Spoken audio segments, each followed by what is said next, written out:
In the heart of America, where the Missouri River bends and the Great Plains stretch wide, the story of Kansas City's skies began. From daring barnstormers and wooden hangars to roaring B-25 bombers and the sleek shadow of the B-2 Spirit, Kansas City's aviation history is one of courage, innovation, and transformation. This is the story of flight in Kansas City.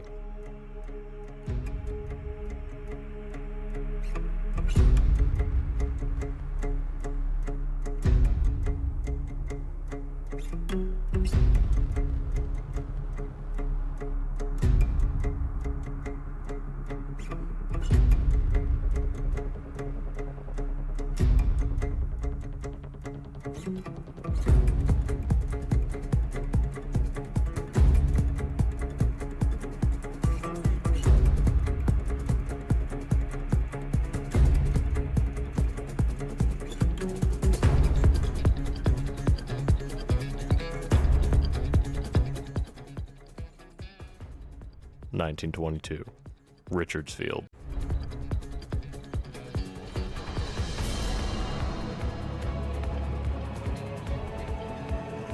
It began in 1922, with Richards Field becoming the first airport in Kansas City. Built for the Army Air Corps, it was named in honor of Lieutenant John F. Richards II, the first Kansas City pilot who lost his life in World War I. Richards gave his life scouting for enemy artillery in Europe, and now his name would live on forever in the skies above his hometown.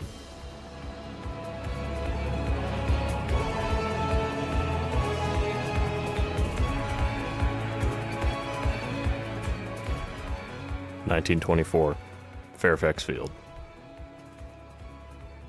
2 years later, aviation fever swept Kansas City as Fairfax Field opened up on Goose Island. On November 22, 1924, the city's first great air show hit the skies.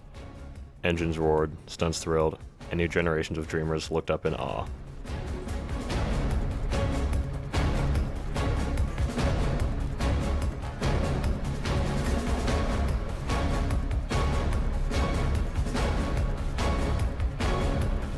On August 17, 1927,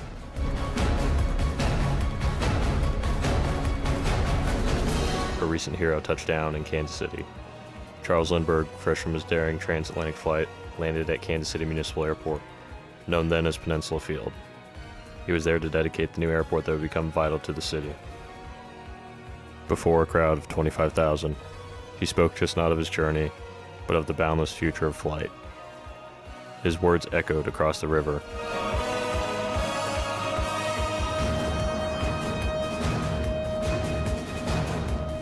(1931). TWA comes to Kansas City. Just 4 years later, Trans World Airline, also known as TWA Airlines, made its home in Kansas City. Founded only a year earlier in New York, the young airline sought a central location in America to expand its national reach. Kansas City offered that exact location, a crossroad in the heart of America.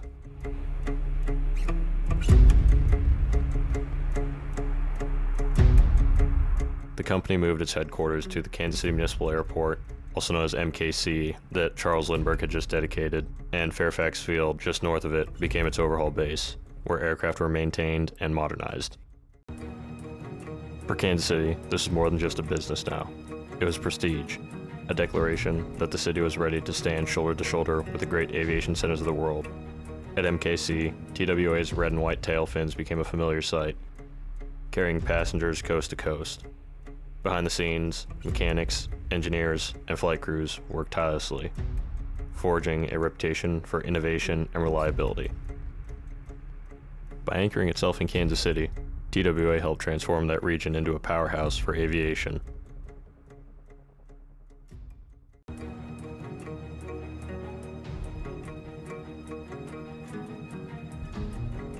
The city's skies, once filled with only barnstormers and mail planes, were now dominated by sleek airliners, connecting America's heartland to the coast and beyond.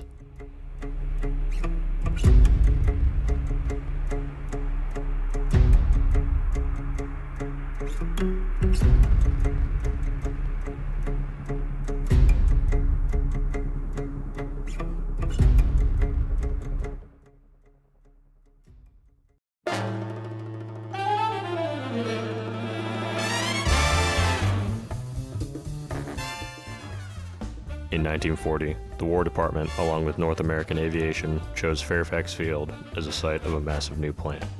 The decision was strategic, close to the railroads and in the heartland, protected from outside threats.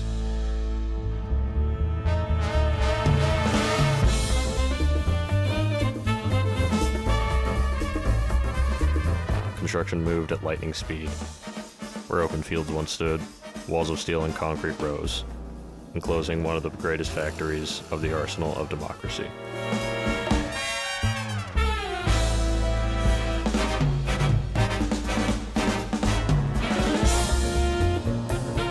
Once these factories were up, men and women from across the Midwest poured into work. Many had never set foot in an aircraft before, but housewives, farm boys, and mechanics were all trained to build the B-25 Mitchell, a medium bomber designed to play a crucial role in the fight against fascism. The plant became a city unto itself, with cafeterias, medical centers, and thousands of employees laboring day in and day out.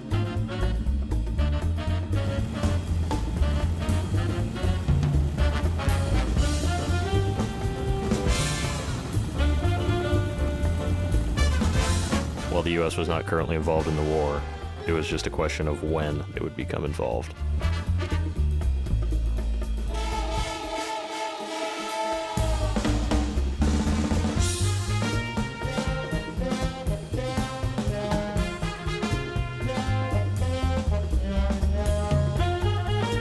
By late 1941, even as the United States remained officially neutral, the rumble of war filled the factories.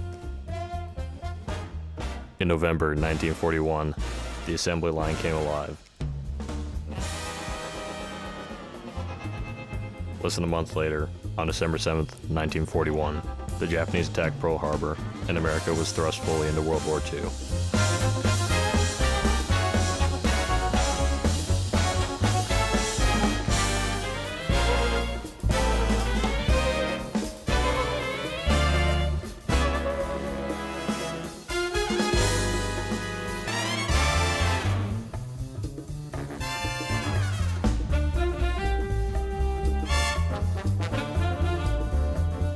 Two weeks later, on December 23rd, the first Kansas City-built B-25 rolled off the production line.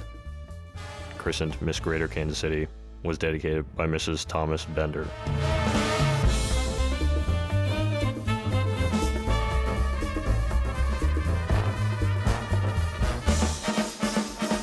It became a symbol of the city's commitment to victory. Test pilots would take her to the skies shortly after the holidays, proving that Kansas City could help support the wings of freedom.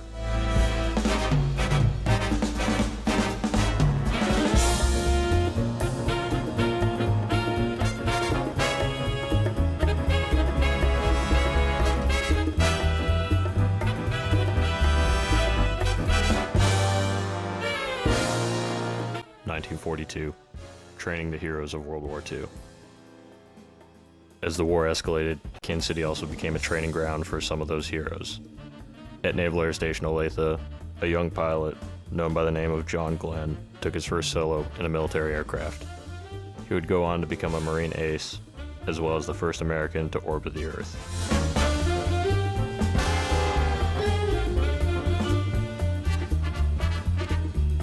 Across the region, Sedalia Army Airfield prepped airborne troops with gliders and transport planes, while Grandview Airport became an Army Air Corps base. The skies of Missouri thundered with the engines of war.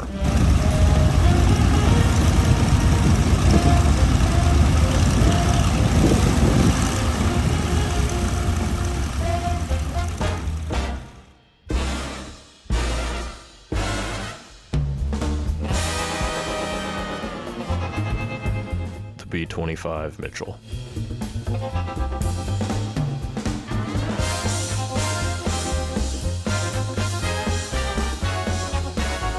The B-25, born in Kansas City, would prove its worth on the battlefield across the globe. The North American B-25 Mitchell flew in every theater of World War II. Its adaptability making it one of the war's most important bombers. Its most famous mission came in April 1942, the Doolittle Raid. 16 B-25s, specially modified for long-range flight, launched from the deck of the USS Hornet to strike Tokyo. Though the damage was limited, the raid shocked Japan and lifted American morale at a critical moment just after the attack on Pearl Harbor.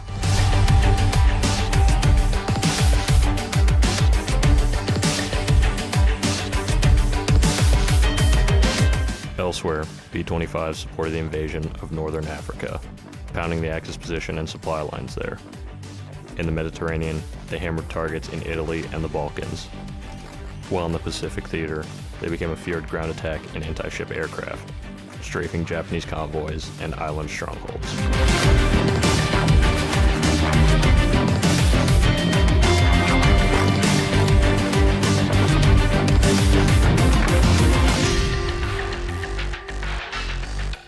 (1945) Victory and change.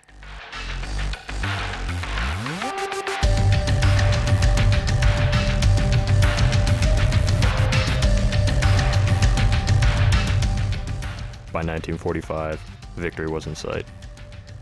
The Fairfax plant had produced over 6,600 B-25s, and in June, Missouri's own President Harry S. Truman touched down at Fairfax, greeted by his people.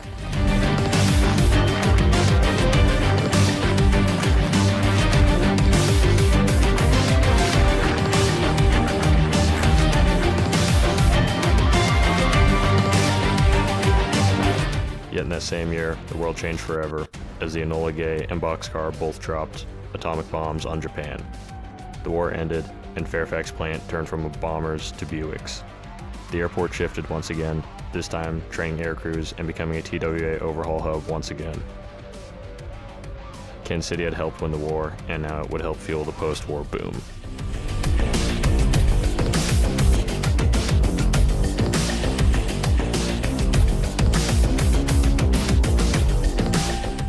(1950) Cold War skies.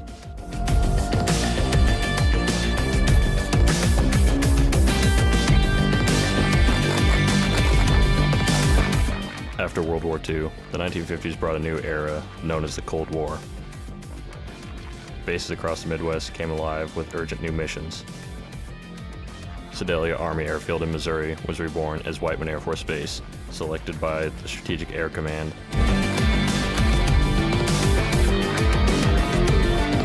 Forbes Field in Topeka became home to the 55th Strategic Reconnaissance Wing, sending aircraft around the world to watch the Soviet Union's every move.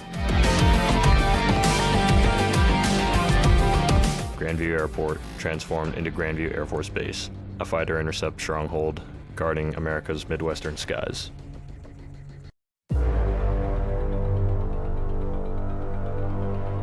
At Fairfax, the transition to the jet age was unmistakable. The 322nd Fighter Intercept Squadron flew F-84s, sleek, swept-wing jets that roared over the Missouri River.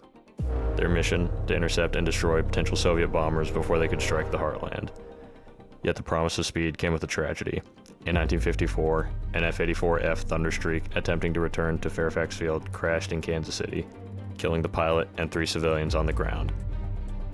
It was a somber reminder that aviation's progress often carried a heavy toll.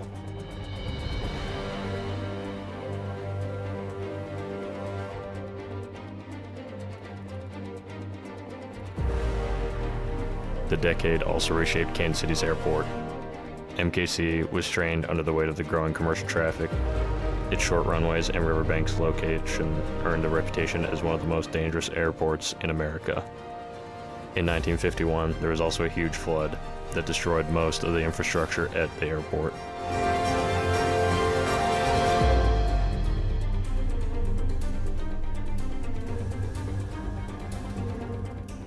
By the end of the 1950s, Kansas City's aviation landscape reflected the tension of the age. Civilian airports bursting at the seams, military bases bristling with new technology, and the ever-present reality that the next war could come at any moment.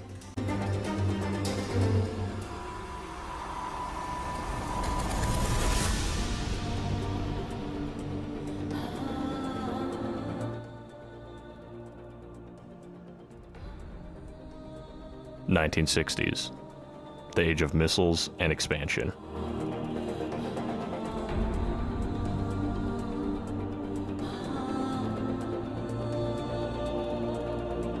As jetliners grew larger and faster in the post-war era, the cracks in Kansas City's municipal airport began to show. It was a beloved airfield, conveniently close to downtown, but it was boxed in. The Missouri River curved around it on one side, and the growing city pressed against it on the other. There was simply no room to stretch the runways to meet the demands of the new jet age. By the 1950s and 60s, it became clear if Kansas City wanted to remain a player in the commercial aviation sector, it would need to become something bigger.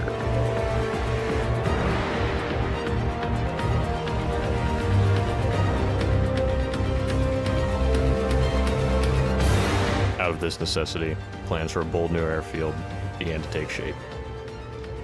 This would result later in the Mid-Continental International Airport, known as MCI, a facility designed from the ground up to handle the era of wide-body jets.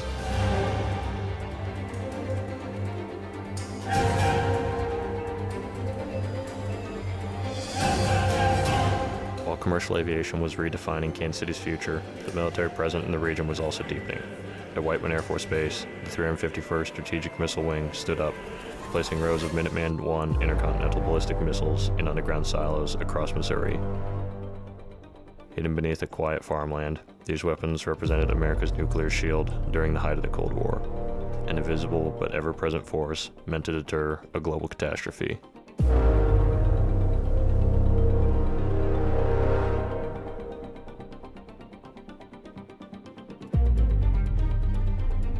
Shifting west, Forbes Air Force Base became home to the RC-135 reconnaissance aircraft. These were no ordinary planes, as they were the eyes and ears of the U.S. intelligence, flying long missions over remote corners of the globe.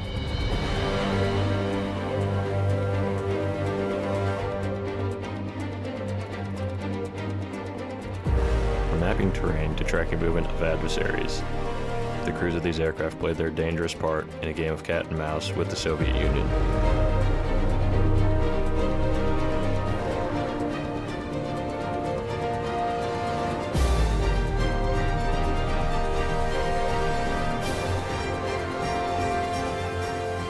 (1972), a new airport.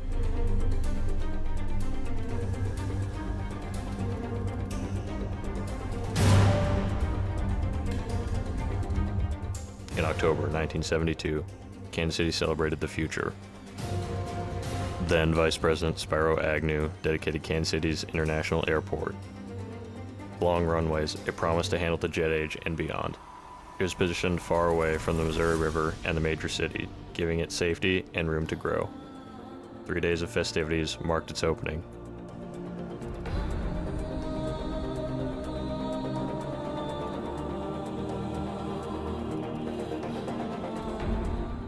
Yet, even as MCI rose, Forbes Field began to decline, transitioning slowly from a bustling Air Force base to a civilian airport.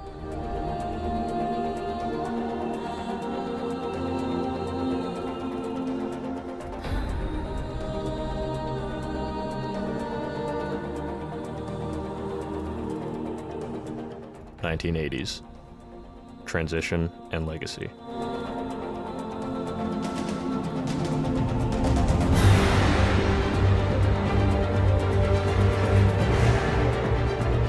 In 1984, Grandview Air Force Base was renamed Richards Gebauer, honoring two local heroes, Lieutenant John Richards, Kansas City's fallen World War I pilot, and Lieutenant Colonel Arthur Gebauer, a fighter pilot lost in the Korean War. Richards Gebauer served as a reserve base unit through the 1980s while the Cold War drew towards its end.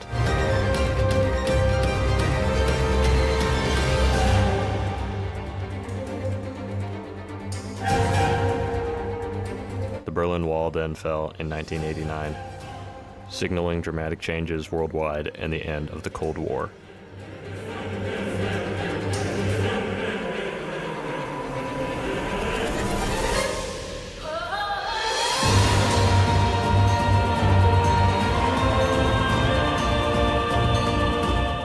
(1990s) Stealth and tragedy.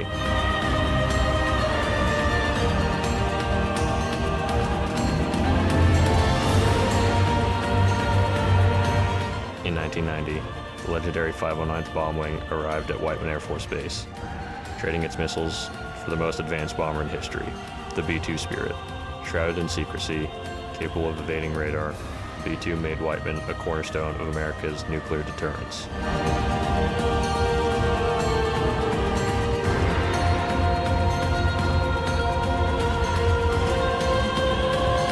But while Whiteman Air Force Base rose, Kansas City civilian aviation would face heartbreak. In 1996, TWA Flight 800 exploded off of Long Island, killing all 230 on board. Though based on the East Coast, the disaster shook Kansas City as TWA's decline accelerated.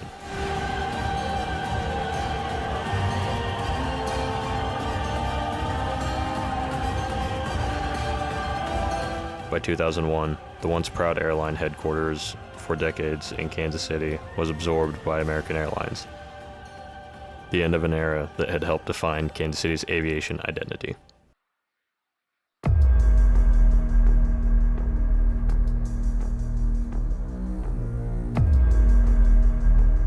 Early 2000s, Remembrance and Renewal.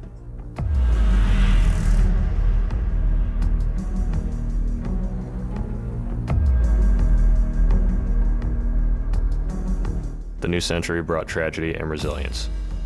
The attacks of September 11, 2001 forever changed the aviation landscape worldwide.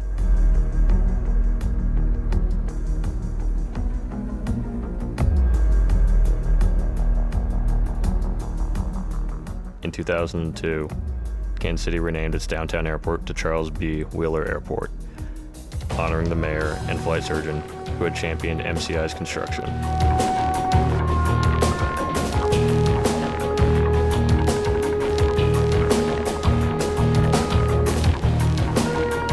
Richards Gebauer, once a proud base, closed in 1994 and became the rail hub, though its runways still remain visible today.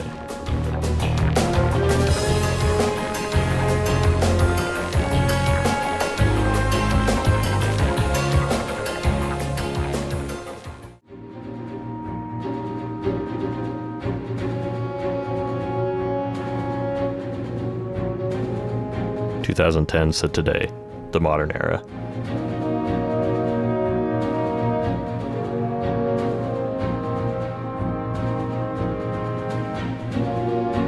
Forbes Field transitioned fully into Topeka Regional Airport in 2012, home to the Kansas Air National Guard's 109th Aerial Refueling Wing and an Army Aviation unit.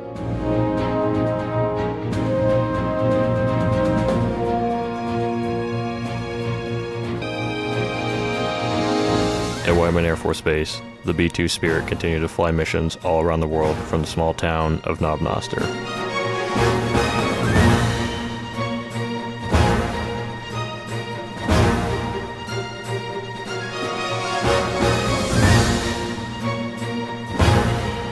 They were also joined by the 442nd Fighter Wing, an A-10 unit known as the KC Hogs.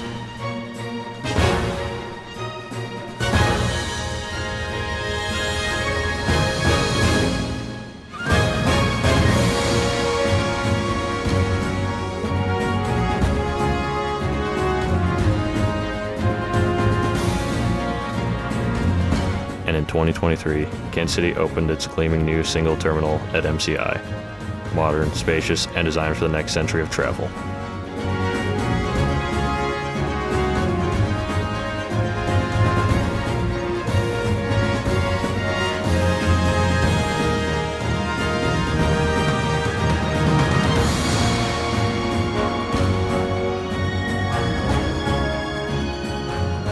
From the beginnings of flight to World War II and into the future, Kansas City's aviation has mirrored that of America's, a story of sacrifice, innovation, and resilience. And above the Missouri River, the skies still whisper the names of those who dared to fly.